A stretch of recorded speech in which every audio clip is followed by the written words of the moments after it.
জামাতে ইসলাম এখন একটি কলঙ্কিত দল হয়ে গেছে, কারণ এখন আর জামাতে ইসলাম নাই।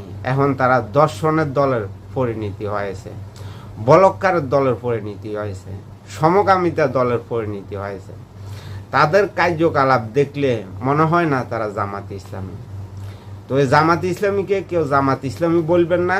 যদি জামাতে ইসলামী বলেন তাহলে ইসলামের অবমাননা করা হবে, কারণ এই জামাত ইসলামী ইসলামের নাম দিয়ে বিভিন্ন জায়গায় আগাম গুগাম করতে আছে, অনৈতিক কাজকর্ম করতে আছে।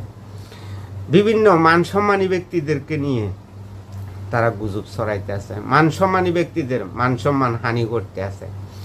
এনসিপি, জামাত ইসলামী, ইনকেলাব মঞ্চ, এই যেগুলো আছে সবগুলা একই সংগঠনের নেতাকর্মী, জামাত শিবিরের নেতাকর্মী।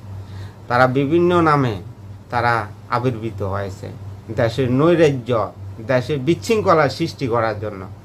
তো তাদের বিরুদ্ধে অবশ্যই প্রশাসন দ্রুতই ব্যবস্থা নেবে, কারণ দেশের শান্তি বিনষ্টকারীদের বিরুদ্ধে ব্যবস্থা নেওয়াই প্রশাসনের দায়িত্ব, কর্তব্য।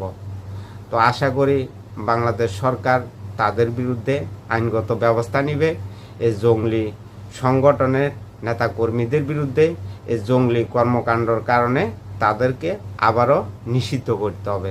যেভাবে বিগত সরকার এই জঙ্গলি কর্মকাণ্ডর কারণে জামাত শিবিরকে নিষিদ্ধ করেছে, ঠিক একইভাবে এখনও তাদেরকে এই জঙ্গলি কর্মকাণ্ডর কারণে তাদেরকে নিষিদ্ধ করতে হবে।